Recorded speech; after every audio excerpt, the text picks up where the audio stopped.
Let me get the stream chat up.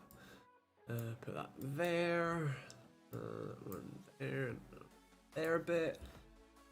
I need the link to the stream, which would be nice. Copy. Hello. How's everybody doing? Let me stick that on silent. Let me stick that there.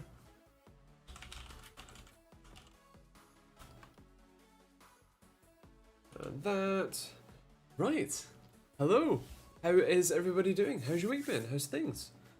I'm gonna just post this on the Twitter.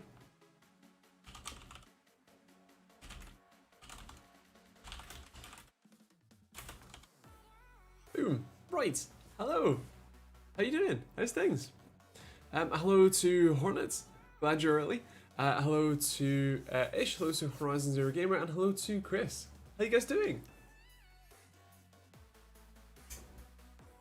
How is everybody? How's things? How's your week been? Hello, Mark. How you doing, man? How's things? Any good CPUs for a GTX 550 Ti? Wow. Honestly, pretty much anything that isn't like a Pentium 4. Yeah, you're not gonna struggle finding a CPU that will keep up with that graphics card these days. Listed my mining board and seller on eBay so some desperate miner can pay 5 times its value. Nice one. Nice one. Let me know if it sells. I'll be interested to hear that one. Hello, Daniel. Hello from Arizona. Welcome. That's certainly one of the further people that normally watch. Although I do normally get Simon from Australia, who will be here, I assume, shortly. I bought the ADATA GAMX S11. Nice one. Has it arrived yet? Have you been able to play with it at all? Finally watched Epic V3 presentation. Nice. I didn't get around to it. I watched the Cliff Notes version. Yeah, I'm excited about that. That would be cool. Have you modded me on Twitch yet? No. Hold on. I really hate that when you go to the homepage of Twitch, it's playing like audio. Gets me. Was it that one? It's 2 terabyte, but I don't have it yet. Gotcha. Can I do it from here? Huh? No. Okay. Then.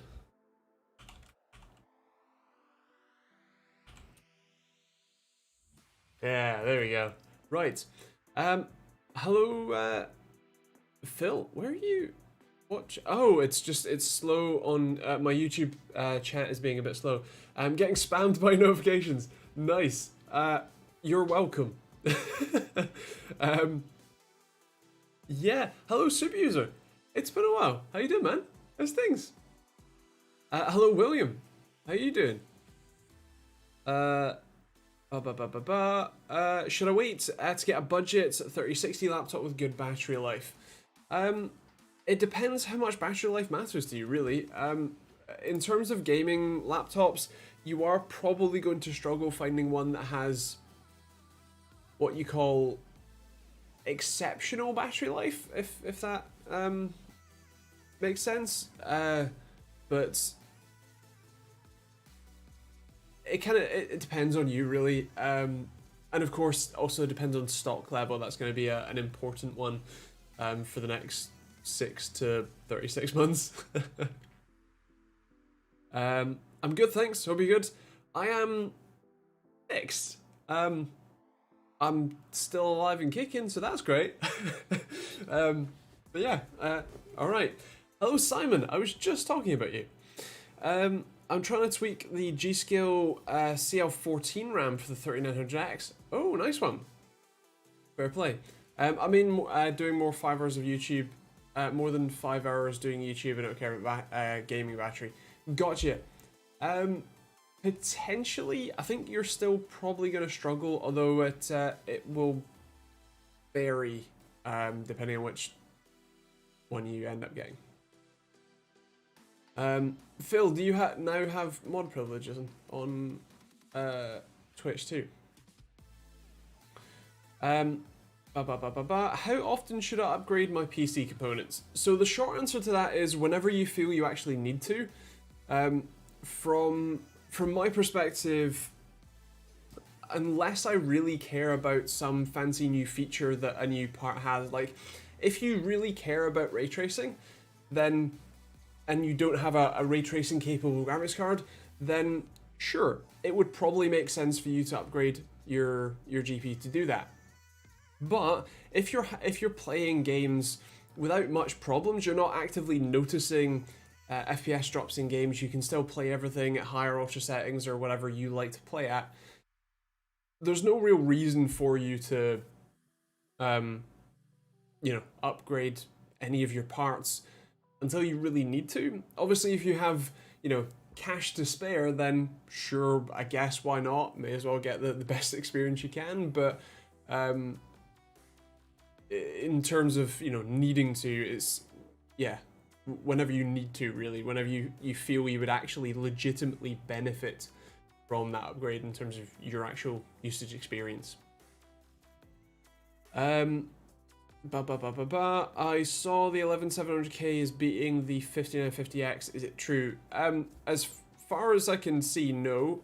Perhaps maybe in certain gaming benchmarks, but in practice, there's straight, like, in terms of all-core performance, for sure, definitely not, because no matter who you're on, 8 cores can't really beat 16 cores. In terms of single-threaded performance, potentially.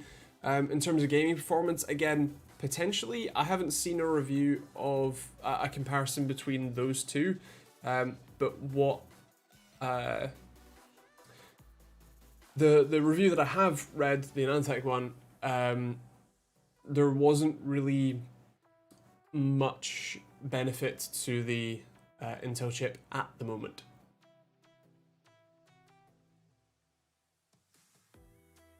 It's not showing you as a thing. It says I granted you them, but we'll see. You'll have to remind me at some point. Does SLC, MLC, TLC, QLC affect read performance? So yes, it does, and it can be quite drastic. In practice, most drives that you'll find today are TLC drives. They might make use of some level of sort of fake SLC caching, only writing to one bit in the TLC and then later on writing to the second bit or whatever. But in practice, it's probably not going to be a massive difference for you. 4790K with a GTX 550 Ti, good idea. Sure, yeah, like I said, the graphics card is definitely the limiting factor there. And the thing about bottlenecks is that it's not really, like, I don't think that you could measure 8% bottleneck, right? Because the thing is, with that CPU, if you put in a GTX 580, right, even keeping it the same generation, that CPU will end up delivering more performance than that same CPU with the 550 Ti, right? Whereas if you put a higher end CPU with that 550 Ti, you're probably not going to get much more performance, but you will still get a little bit, like going from a 4790K to, a 5950X or an 11900K, when that's out. You will probably get more performance out of that 550 Ti. But in that relationship, the graphics card is definitely the weaker of the two elements. Generally speaking, the graphics card is going to be the thing that you would upgrade first anyway. So yeah. Is this a real advantage from Intel 10th gen CPUs to the new 11th? As far as we've seen from benchmark results, not really, no. There doesn't seem to be that much of a performance difference between them. The microcode updates that are coming out with the new BIOS versions might help that, but it doesn't look like there's going to be a very big performance difference between 10th and 11th gen. in the grand scheme of things.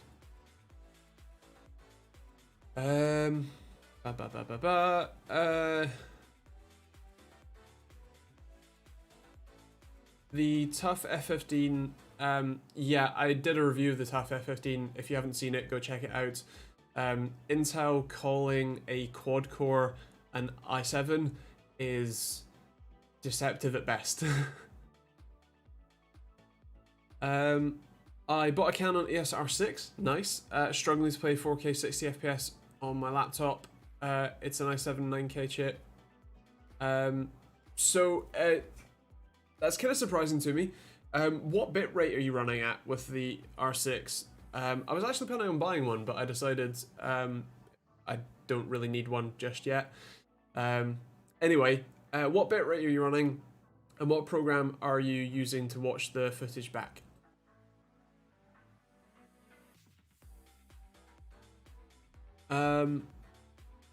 Why go for ray tracing this time? My point wasn't that you should, it's that if you were, it was an example of if there was a new feature in a product that you're interested in, you should upgrade, like, for example, ray tracing. If that was what you're interested in, then it makes sense to upgrade your hardware to support that. But in practice, yeah. VLC tried all sorts. Got you. 10-bit. So what bit rate? Like 100 meg, 150, 300? I don't remember what the options are for 4K 60. I assume over 100. I know when I film 4K 30, it's 100 meg on my GH5.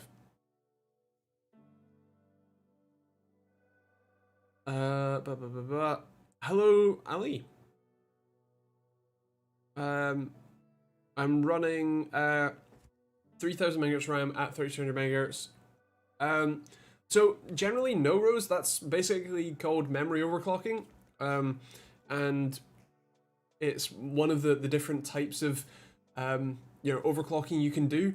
In practice, as long as it's stable, technically speaking, you could be by running them out of spec, you could be essentially wearing them out a touch faster, but in practice, you're gonna be fine, right? It's all good.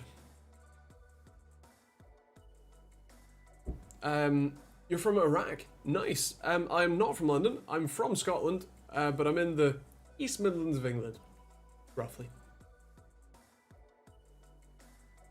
Oh yes, camera quality. I bought a new camera. It's a Sony a5100. I actually have a DSLR as opposed to the webcam. This is running natively. It's technically running through NVIDIA Broadcast, but there's no filters on it, so it's more just a pass-through. But I can now...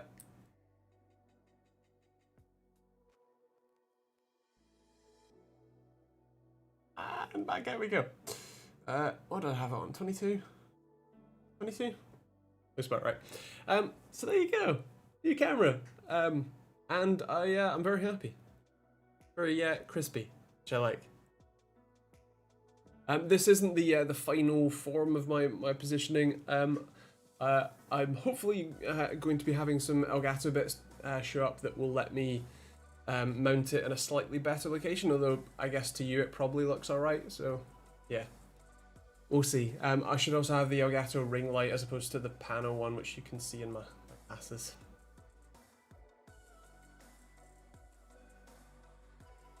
The i5-10300H is faster gaming wise than the 11300H. Yes, basically, which is worrying. How much was it? I ended up buying it used because the A5100 seems to have been just discontinued right as I went to buy it.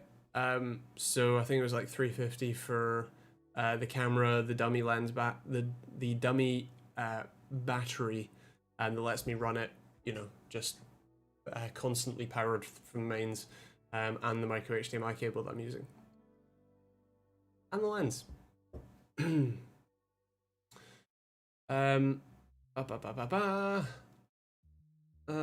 Why does Intel keep making 8-core CPUs, especially on 11th gen, while AMD is now on 16-core? The main reason for that is Intel has been essentially stuck on the 14 nanometer process for 6 years, I guess. And the benefit of decreasing your what's called process node size is that you get better density and better power efficiency. And so what that means is that you can put a lot more cores into a smaller space, and you can also use less power while doing it.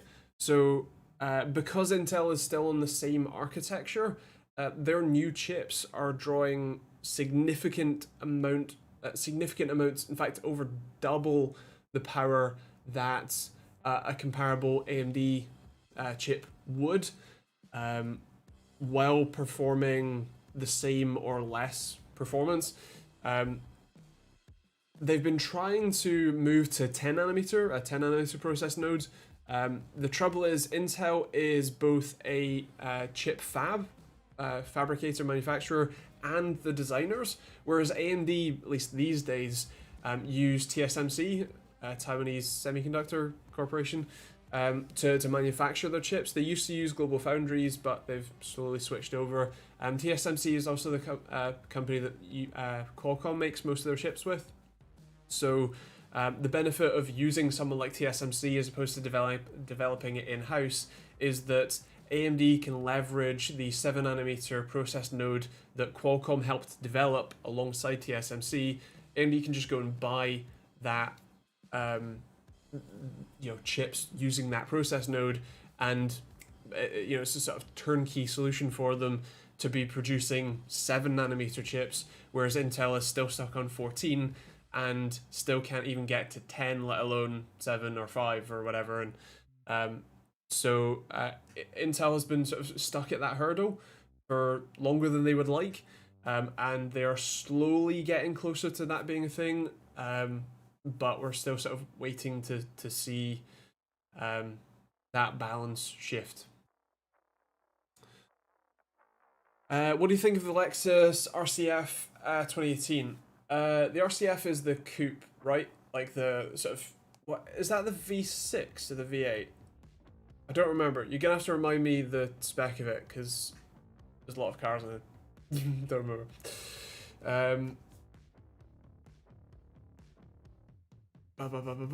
Oh, it's the Yamaha V8. That's the one. Is it NA? I get the feeling it might be, but yeah. Do I really need to eject USB drives? Generally, no. But the what do you call it? If the drive is still in use, when you're trying to disconnect it, yes. But yeah. Like the S80 V8, but 5 liter NA is the only one for me. Nice. I don't think that the styling is quite for me. It's not. I don't think, I wouldn't call it an ugly car or anything. I just don't think, for my personal taste, it's quite where I'm at, I suppose. But I can only imagine that the what do you call it? Come on, brain. I can only imagine that an NAV8 is pretty sweet. Japanese flat plane V8s would be my dream. Nice. Just another Volvo. Yeah, that's. I imagine that's the package that you'd be purchasing. Would a 1660 Super be a really bad pairing for an i5 4440? 4440? Yeah, I was right. On 1080p high medium settings. So a 1660 Super is probably that sort of medium settings card. In terms of the i5, you might struggle. I want to say that i5 is quite possibly a dual core. Let me check. It doesn't say right off the bat, so let me look. Oh no, it is a quad core, but non-hyper threaded. Gotcha. So that For the 1660 Super, you're probably going to be fine. It's not going to be a big deal, really. But yeah, that should be fine. I have a Mercedes AMG. Nice. Which one? Any ideas on 12th gen Intel release dates? Probably next year, maybe the year after that, depending. Because we technically haven't had the 11th gen CPUs at launch yet. Do you think the 1650 Ti is worth it for gaming? In the current market, sure. It's probably going to be a 1080p low medium card. But in terms of practice, yeah, sure. It's definitely not a fancy card, but you will be able to game on it, so that's the important bit. Which NVMe M.2 4.0 should I go with? The 980 Pro or the Rocket 4 Plus? The Samsung is cheaper now. How much cheaper? Because it's not a much worse drive, but if you're gonna be buying a PCI Gen 4 SSD, the Rocket 4 Plus is definitely better. So yeah. A 200, nice. A-class, I take it? Like an A200?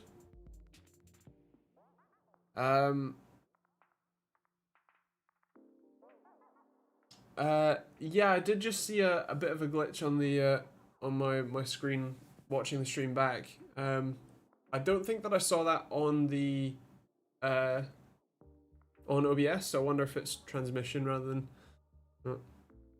few kinks to work out. Twitch is fine. Okay, so I guess that it's just YouTube then. Sweet. Wonderful. I got a new reg plate today. Nice. I'm not really one for custom plates, really. Like, I'm sure that at some point I will inevitably end up with one, whether I purchase it myself or not. But it's not really my thing. There's a Radeon 7 selling for 1,700 on eBay. Ouch, man. Oof. Oh, no. Someone was asking about the 6700 XT launch. I have a video on that. It'll be coming out tomorrow. I literally got the card, or I got a system with the card in it, yesterday morning, and I've been benchmarking all of yesterday and the first half of today to get stuff better. So yeah, it's coming out tomorrow. I just want to hide the age. I don't really like them. This was nice and cheap.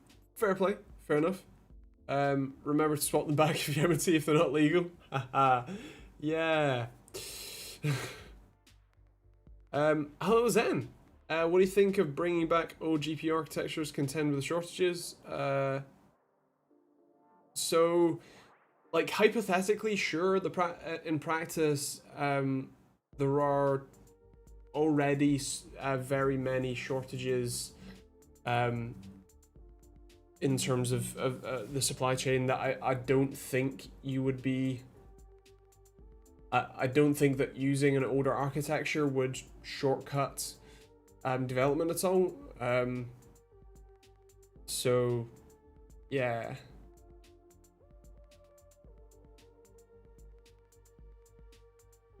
That light is a PC that's you can just about see it there. That's running. And Mercedes look weaker in the usual pre-season testing. True, I think that they're probably going to be ironing out quite a few design, I suppose, issues relatively quickly. I think they have enough money behind them that it should be fine.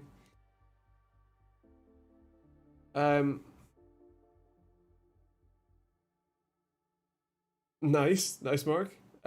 Speaking of that, I need to get my motorbike MOT'd. That's happening this weekend. There's quite a delay, so Nice to get it done so that I can go write it again. It's been a while. Oh, I just saw the thing blink on Twitch. It could very well be the adapter that I am using. It's not a branded one. Yeah. Apologies.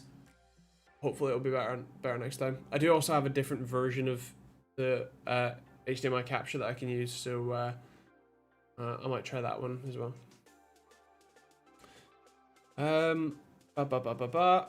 Oh, I just saw it blink again. What's am I using software encoding or am I using hardware encoding? Thank you for blocking those options. I mean, I am using software. Okay. We'll see. I did hear about Sabine. Very sad indeed. I believe it was cancer. Yeah, sucks. A lot.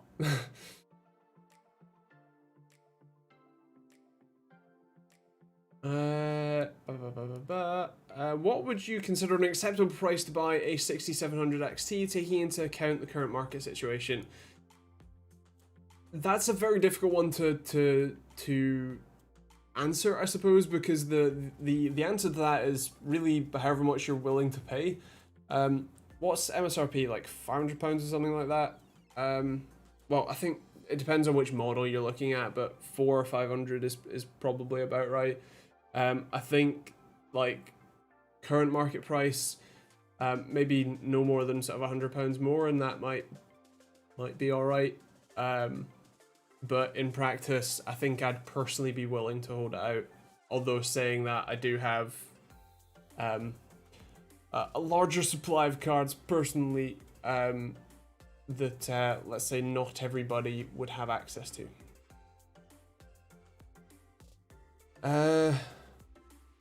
Have you changed your camera? I have. I bought I guess it's a DSLR. It does have a switchable lens. It's a Sony E-mount lens and a Sony A5100, an HDMI capture. Unfortunately, it's freaking out a bit, and I'm not entirely sure why. It could be the adapter that I'm using. The camera itself looks fine. Like I see the monitor at the top. That's fine. But yeah, it could be that. It could be a number of things. So I'm not sure, but I'll work it out for next week. Let's see if it's is the capture card warm? Nope. Cold. So it's not that.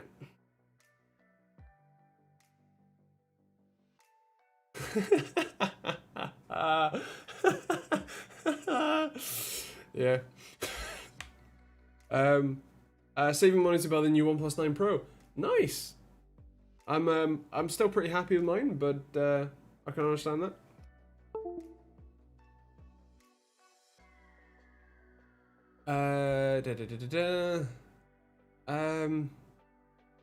Did I miss anything? Oh, Sharia. So if it's $20 cheaper, yeah, I'd probably, like, if you're willing to spend that much, I would buy the Sabrent Rocket instead. It is a better drive for sure. So yeah, that.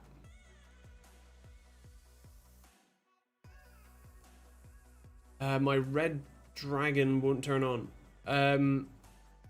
As in your graphics card.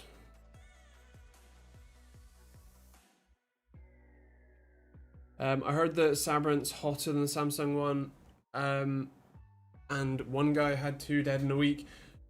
Fair enough. From my personal experience, and that's all any of us can speak to, the Rocket 4 Plus that I had ran the same temperature as the Samsung drive in my testing, and my 2TB one is working perfectly fine. See you then. Catch you later. But yeah, my Rocket 4 Plus is working perfectly fine. My original Rocket 4 works fine. I'm using a Rocket Q in my PC for my games drive, which is also working fine. So from my personal experience, they're a perfectly viable option, and I think the very large number of reviews on Amazon just to show you volume of purchases would indicate it's probably fine too. What do you think about the new Fortnite map? I do not play Fortnite, unfortunately, so can't tell you.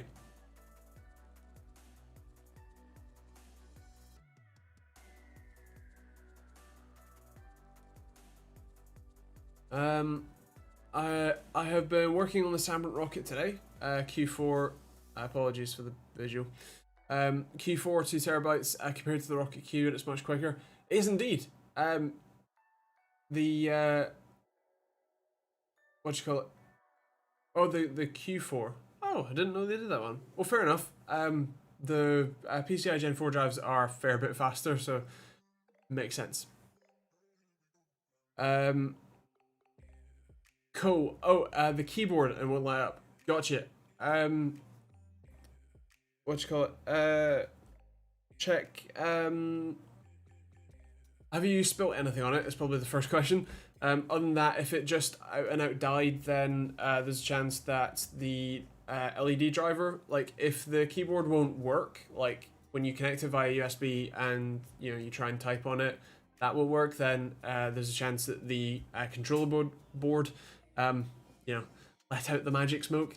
But yeah. So these days I don't actually upload them until the day before, or like the same day. So if I died, you wouldn't you would notice because there wouldn't be a video tomorrow. In terms of videos that I have finished but aren't uploaded, a full week. So it would be past next week's stream. Like I would be missing next week's stream, and then I would have another, well, the video after that as well. Yeah.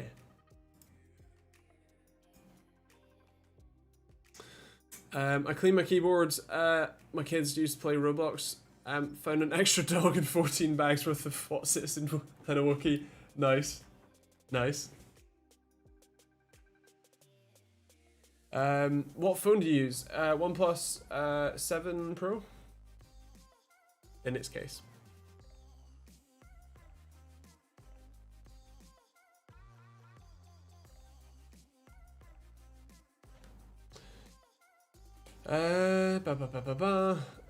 My mouse right button is not working. What do I do? If you're happy to take it apart, try that. And clean it out. Otherwise, if it's wireless, try taking the battery out if you can, or disconnect it. Turn it off, turn it on again.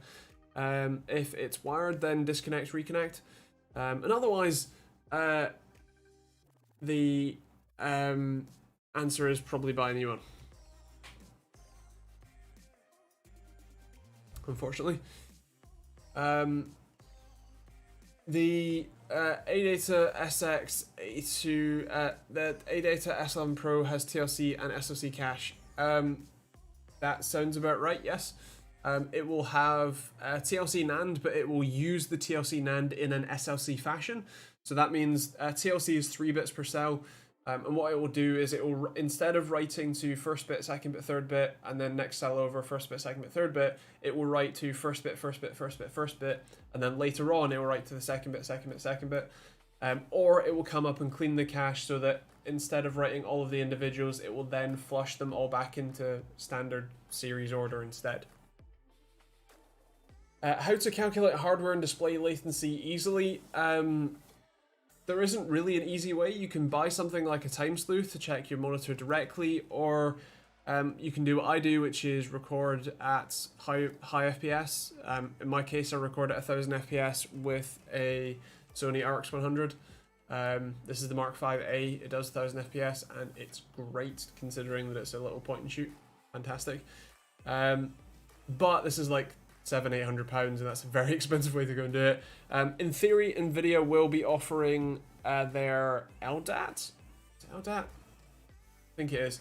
To the general public, potentially. And so purchasing that when it's available is also a thing. Well, that's kind of it, really. There are NVIDIA monitors that you, have their what's called reflex latency analyzer built in, and so that will tell you as well. But yeah, in practice, there isn't really a very simple way to do it. You can do it with an Arduino and a light dependent resistor, an LDR, but that's not like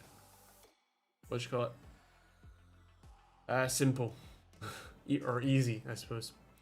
Who am I? I am Andrew. I run this YouTube channel called TechteamGB. I review tech stuff, and occasionally I do car videos on my other channel, and I also run locally. What's the difference between a 1650 Ti and a 1660 Ti? Mostly a couple CUDA cores. The 1660 Ti will probably offer, I would assume, 5 to 10%, maybe a bit more, maybe like 15% more performance. So yeah. I don't know about that specific drive. I haven't reviewed that one. I don't have the reviewer's guide. They might list it online. In practice, with most SoC caches, they normally operate across most of the span of the drive, or like up to half sometimes. But rough napkin maths would say a third of the drive makes the most sense to use it for, but it can be more.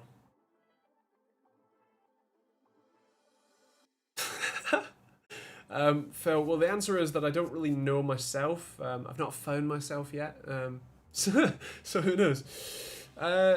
Speaking of mice, a good budget one with at least 10 buttons. Wireless, but can be wired as well. Oh, that's a tricky one. I honestly don't know many wireless MOBA mice, especially ones with 10 buttons. So I can't think of any wireless ones, wireless MOBA mice off the top of my head. I honestly can't.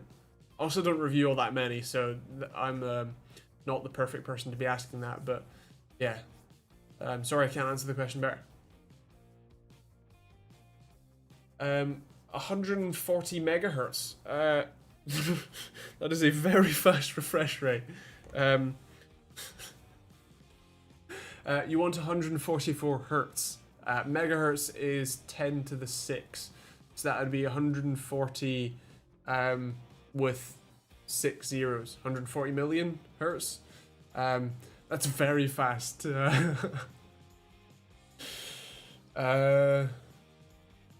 But yes, you won't find one under £75 though. So yeah, the best, like for £75 you're gonna get 1080p60.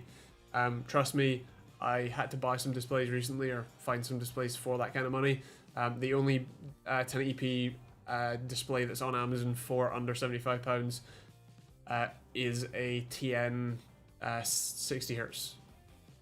And it's fine for office use. For gaming, I think you're probably looking at 150 to 200 for a 140 hertz one. Why not get a control pad to use for MOBAs if one can't use a whole keyboard?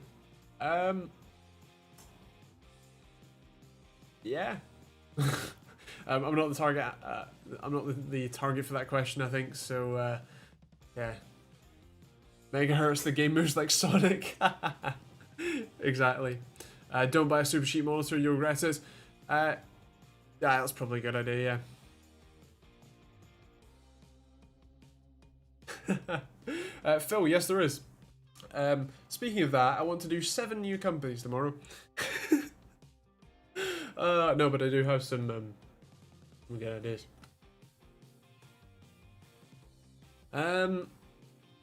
I need to get a PC under $10.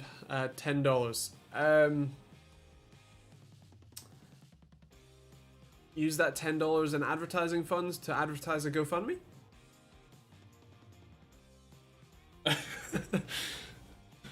Does my CX65 count as a super cheap monitor? No. No, it does not. What kind of music are you into? Fairly eclectic, you know, rock, pop, metal, a bit of sort of EDM dubstep. It can vary. What kind of success have you had in overclocking monitors? Honestly, not much. I don't really try. Most monitors that I get into test are already effectively ridiculously fast. I suppose it could be an interesting look to see if I could get a relatively cheap monitor but overclock it well. That could be interesting to try, but in practice, I don't really bother basically.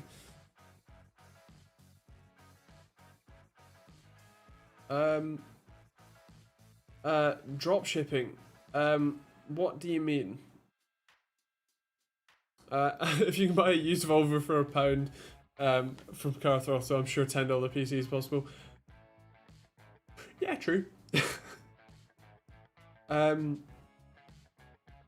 I have the Gigabyte M27Q. I think 170. The 170 hertz unit, and I find the colors really wrong. Any suggestions?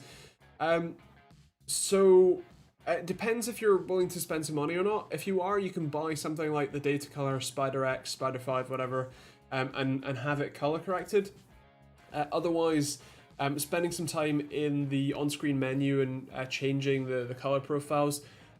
Make sure that it's like try switching the different display modes.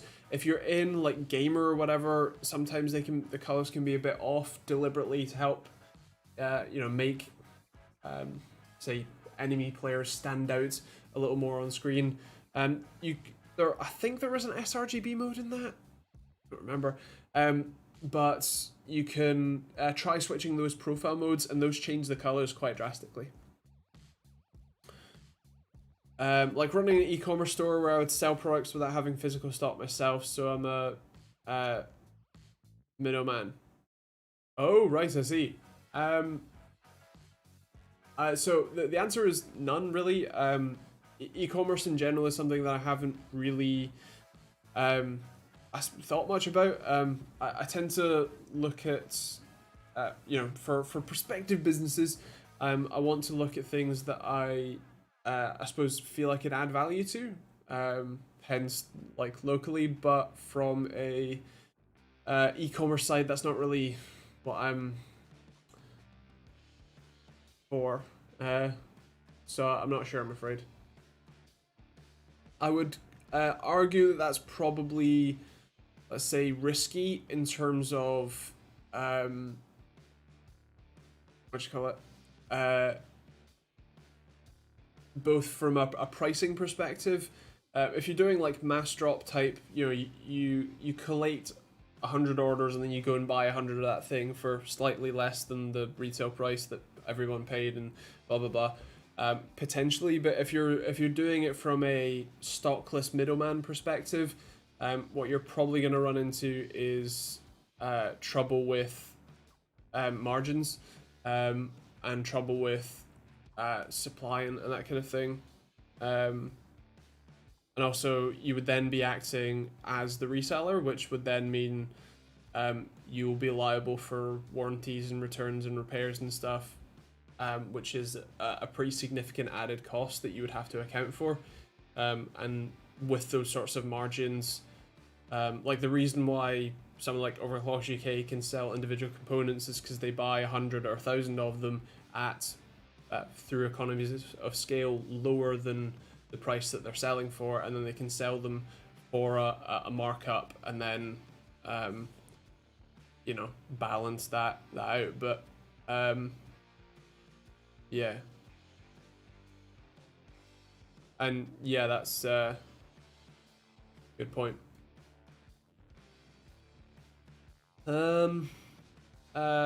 Is Gen 4 worth waiting for? I'm assuming you're asking about SSDs, and at the moment, no, not really. It's not something that I care much for, in terms of usability, I suppose. There isn't much real world benefit right now, so no, from a personal perspective.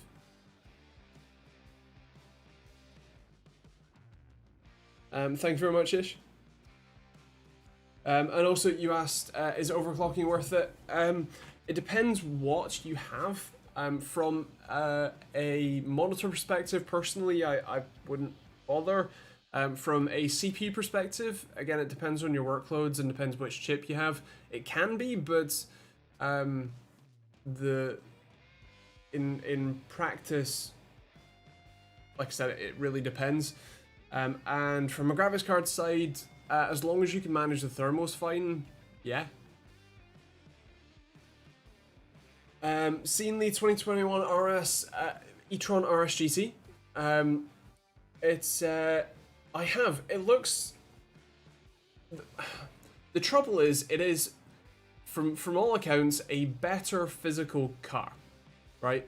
That's something that all of the manufacturers who are now making EVs can do very easily because they have a lot of experience in building good quality cars and mass producing them. The problem is that as an EV, it's not.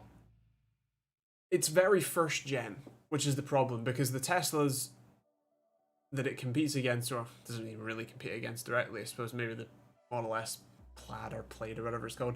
But the Teslas that they compete against are definitely not first gen anymore.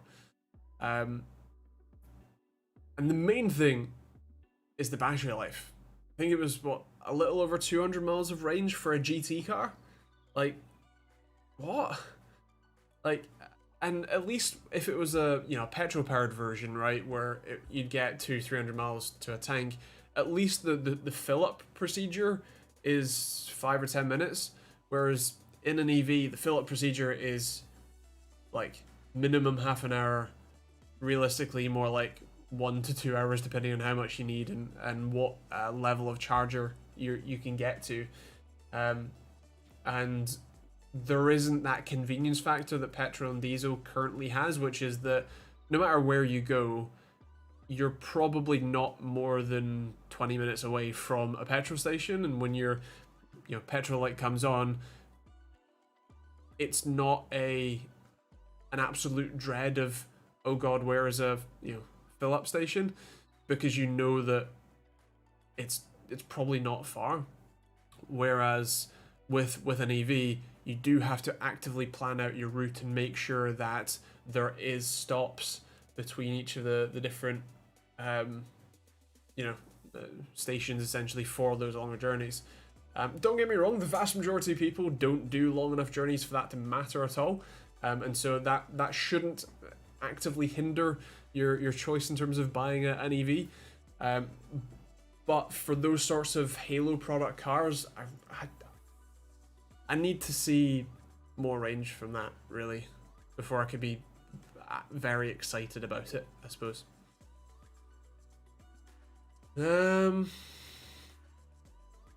Yeah.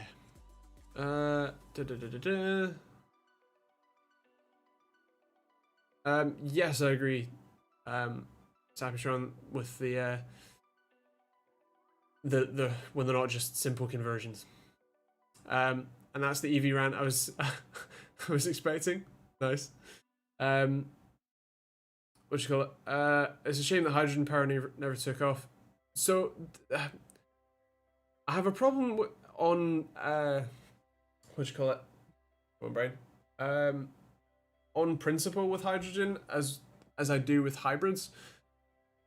It's kind of the worst of both worlds. Like, in theory, yes, you are getting much faster recharging and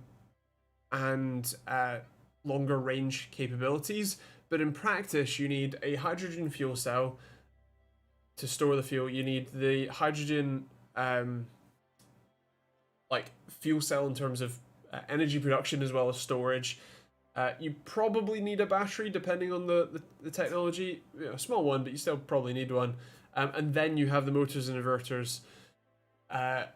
And you can't use it as a home grid storage. Like, when you plug it in at home, if you have solar, you can use your battery EV to charge, to manage your home use needs. And if you went, the power went out, you can use your car as a battery backup for your entire house, which is sick. Whereas you can't do that on, hybrid or whatever. But I think hybrid makes sense from a like like train, a lorry, bus perspective for sure. But from an individual like passenger car perspective, it doesn't hit the spot for me. How long do the batteries last before you have to change them? I think most of the Teslas are recording 2, 3, 400,000 miles before their significant battery degradation. I think off the top of my head, someone quoted something like they drove their they got a brand new Tesla Model S, drove it for 80,000 miles, and they had what, like 8% capacity loss total. Yeah. And yes, Phil, that it does the innovation in that technology would be storing hydrogen in a non-volatile fashion, storing it in a gel-like substance or something like that instead of in a compressed bottle. But as a compressed bottle, yes, that's yeah. Buy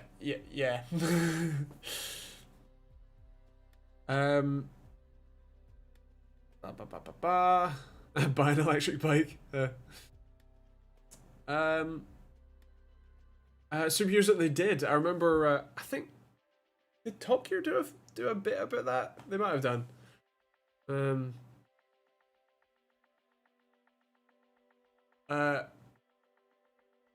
So ish.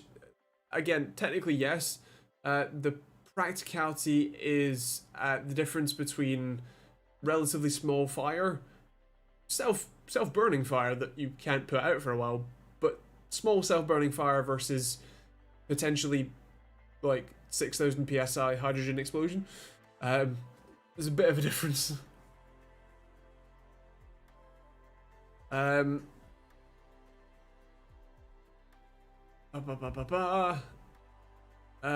Interesting.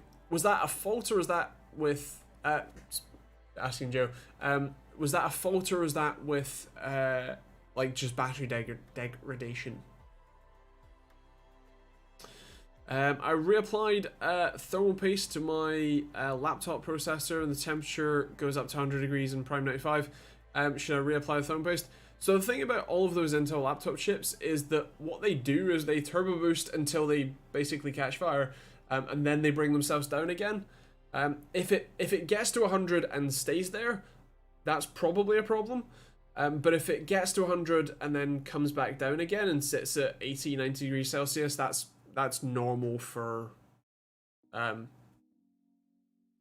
like, what you call it, laptop experiences. 50% by 2021. That sounds accelerated. But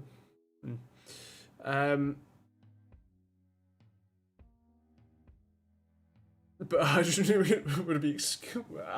explosion would be cool. Yeah, true. Not for the people inside though. What is IOPS? IOPS are input-output operations per second. Is that right? So IOPS, it depends on your workloads. IOPS are a measure of throughputs, whereas something like megabytes per second or gigabytes per second is a measure of bandwidth. There is a relationship between the two. But generally speaking, the higher the IOPS, the better, and across a wide range, the higher IOPS numbers are better. Do they matter? Yes, they matter in the same way that megabytes per second does. If you have like horrifically low, then yes, that will be a problem. In practice, most people don't seem to care too much about that.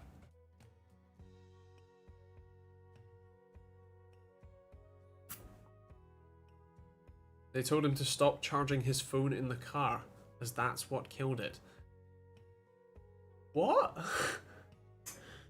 That doesn't seem right. I'm switching from the SN850 because the dashboard app's causing problems. Okay, fair play. Do you need the dashboard app? I managed to get an Asus 3070. Nice. Should I get a 10700 KF or should I invest in a 10850K instead of buying it 2-3 years? Plan on putting it in a Z490i. The 10700 KF is probably going to be a pretty decent match. I don't think you're going to get any more performance, like gaming performance, out of the 10850K that you wouldn't get out of a 10700 KF. So yeah, that'll be fine. Can a Ryzen 5 3400D stream esports games? Maybe. It would be tight.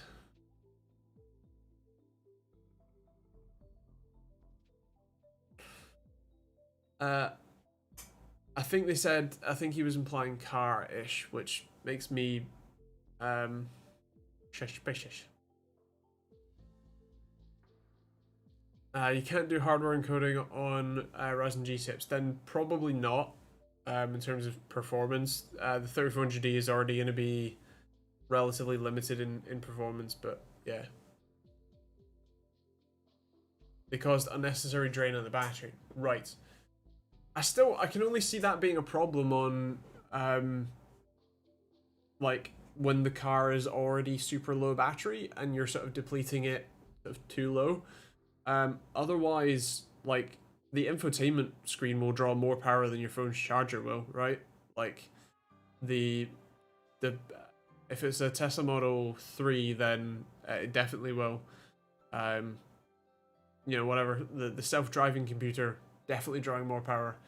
And the way those batteries are set up, they are, I don't know what the Teslas use. It might be 240, it might be 400, something like that. But it's a whole load of batteries in both series and parallel to get the capacity and the voltage. And they are very high current capability batteries. So, yeah.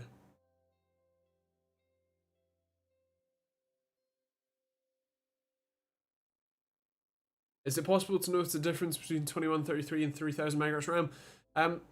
You do get more performance for sure. Depends which CPU you're using. The Ryzen CPUs tend to see a bit more benefit from faster RAM, but yeah, you can get a decent performance difference. Fair play, Joe. I'm building a new PC tomorrow, and I want to transfer some of my hard drives from my old build. Is it just plug and play, or are there extra steps? No, they should just plug and play. The only caveat would be depends how old your build is. If you're using IDE drives, then you will need some adapters to make that work. But if they are from the last literally 10 years, then SATA is still the standard for that, and so you just plug them in with some SATA cables and some SATA power connectors, and it should connect them fine.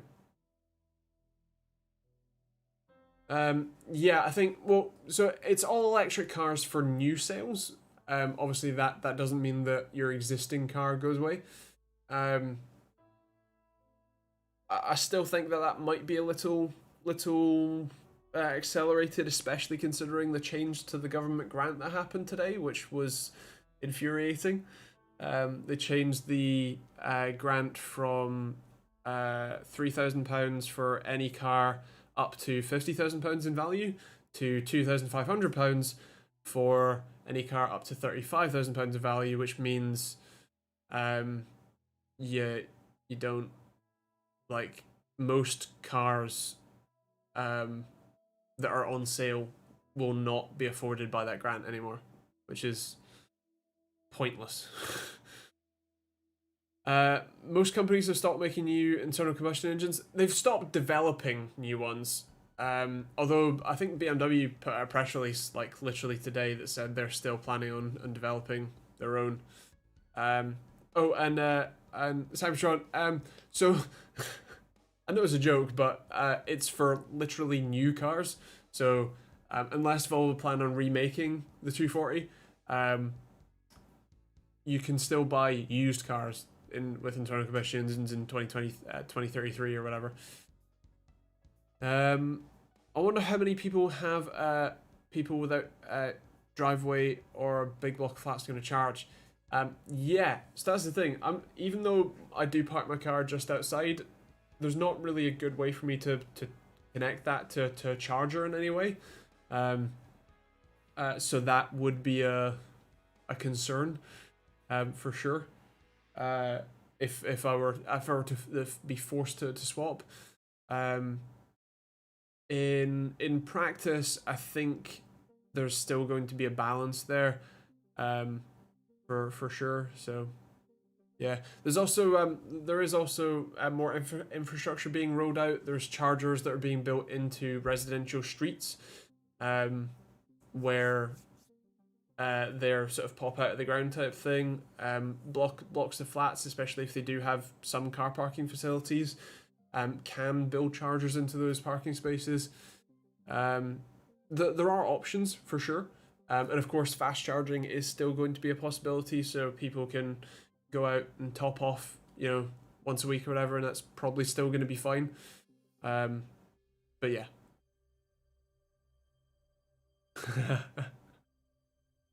That'd be nice, Chris.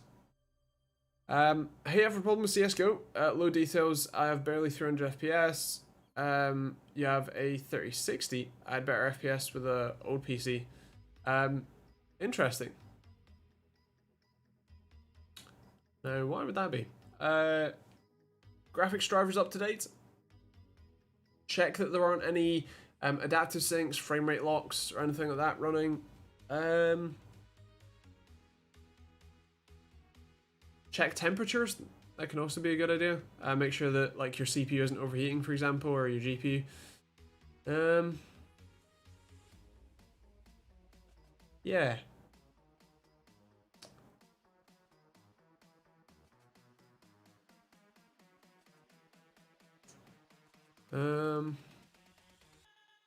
EV Team GB.